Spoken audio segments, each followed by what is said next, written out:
Which Harley Davidson should you buy?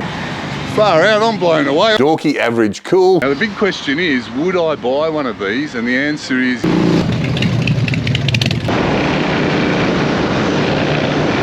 whether size matters or doesn't matter on a...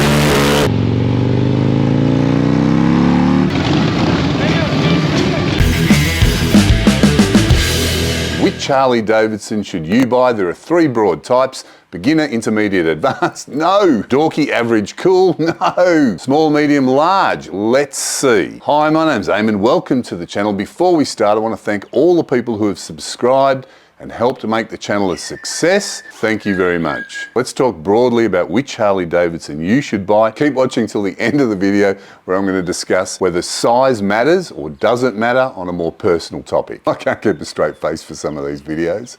Let me know in the comments what your opinion is and what size Harley you prefer. It's interesting to see that each of the Harleys on the market has a preferred use or customer, that's you, and they're all suitable for different riders. But you've got to remember, one of the most beautiful things about owning a Harley Davidson is the customization that's available. You can make almost any bike look like or perform like the way you want. You just can't make a big bike small or a small bike big. So let's have a look. This is based on my experience and what I've seen in the Harley world. Small Harleys like the Street 500, the Sportsters, the Diners, and now with the M8, it includes some of the Softail lineup. The small Harleys in the Softail lineup are like the Street Bob and the Lowrider S, which I've had the pleasure of riding recently. There's also the discontinued V-Rod and Night Rod. I tried a Night Rod once, not a bad looking bike, but absolutely too small for my 6'4" frame.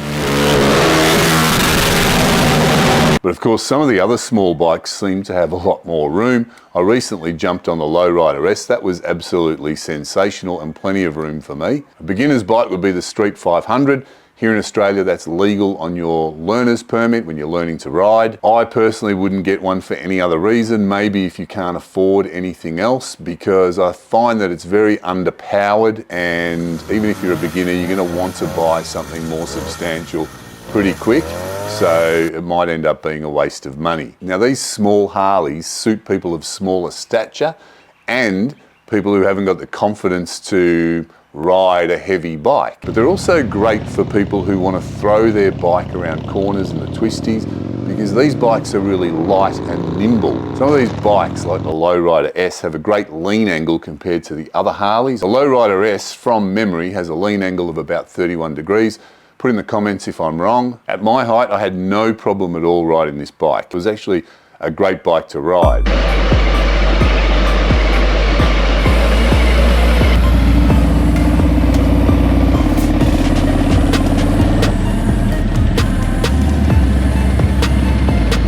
So what's this done to it? Just an exhaust? Yeah, stage one. Because this is all standard on a Lowrider S, so this filter's standard. Everything's stopped on this bike except for the pipe. Yeah, that's alright. And it's got a tune in it too, so yeah.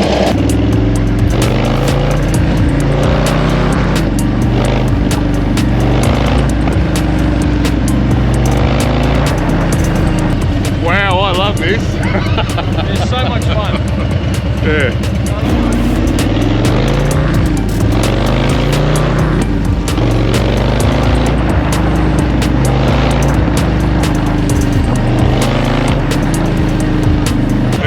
Amazing, really. This would be an awesome second bike.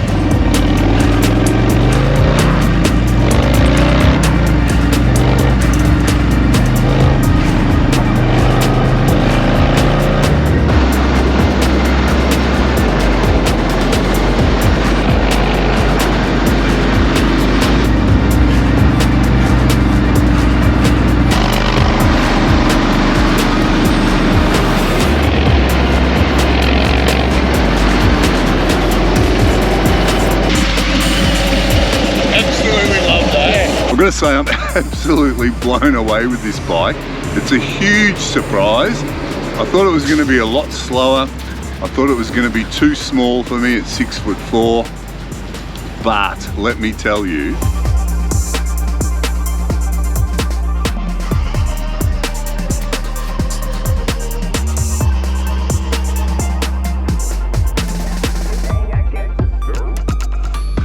I'm on a test ride from Harley Heaven. Fody has taken me for a ride. Say good day, Fody. Hey guys, So if you need anything, make sure you check out Fody at Harley Heaven. So here's what's interesting about the Lowrider S. It comes standard with a 117. This particular bike has only had the exhaust pipe changed. It's a Two Brothers Racing 2-in-1. And it actually goes really, really well. I was surprised. I don't know why I was surprised, but I think it's just so much lighter than my Street Glide Special. And with the 117 and the exhaust, and a tune of course, it just goes really hard and it's very comfortable. I thought I was going to be squashed and cramped. Sure, if this was my bike, I would get the seat redone, perhaps push me back a couple of inches. Even with the pegs the way they are, I wasn't that cramped, and the handlebars are absolutely sensational, absolutely perfect for my shoulders and height. So I wouldn't actually change much on this bike. I'd still put a cam in it at least, and man would that go with a good cam in it.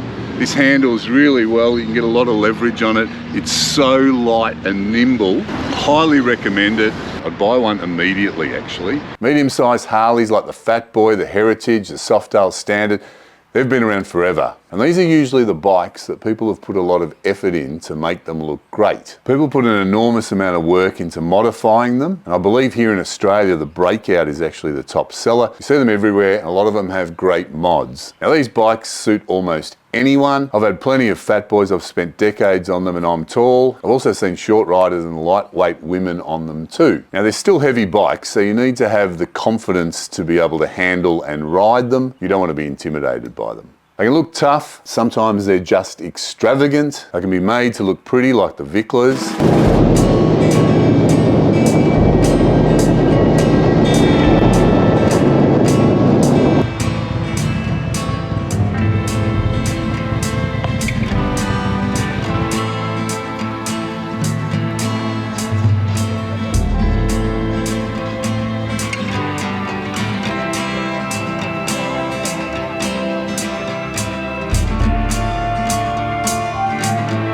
Ringwood Harley Heaven for the Aussie Vicla bike show. Check out some of these fantastic bikes, Chicano style.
This is a sensational turnout, squillions of bikes, some absolute stunning bikes here.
Harleys, the touring lineup. Now these are ideal if you want to do a lot of kilometres on freeways, carry luggage, do a lot of holidaying, touring. These are my favourites. I switched over to them because I found myself doing a lot of riding on freeways and open country roads. That protection from the wind makes a huge difference. It takes you end up not getting tired after a long trip. Now, of course, some of these touring bikes are so tricked up, you wouldn't be riding a long distance on them, and some of them are just cool.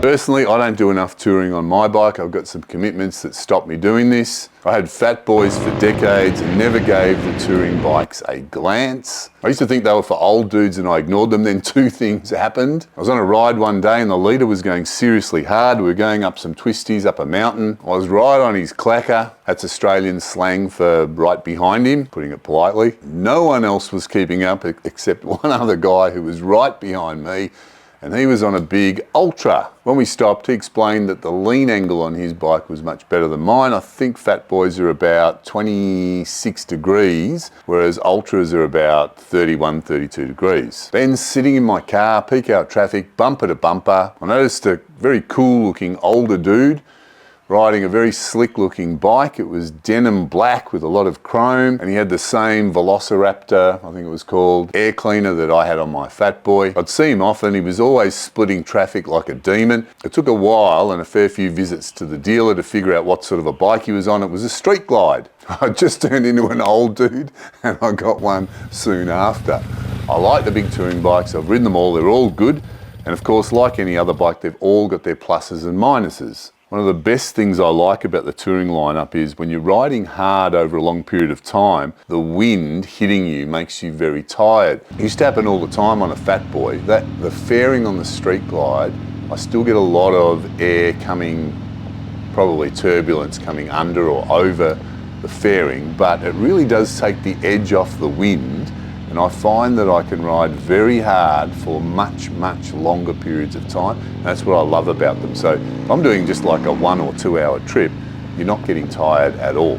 Whereas if I was riding with the same intensity on the fat boy, I used to be exhausted. A lot of people complain about the buffeting on the batwing fairing. I personally like it because our summers get really hot. If I didn't have that air coming over or under the fairing, I would absolutely boil. I think it's pretty warm anyway. I wear summer gloves now all year round. So let me know in the comments what you prefer, small, medium or large. Speaking of this, small, medium and large matters in another area of your life.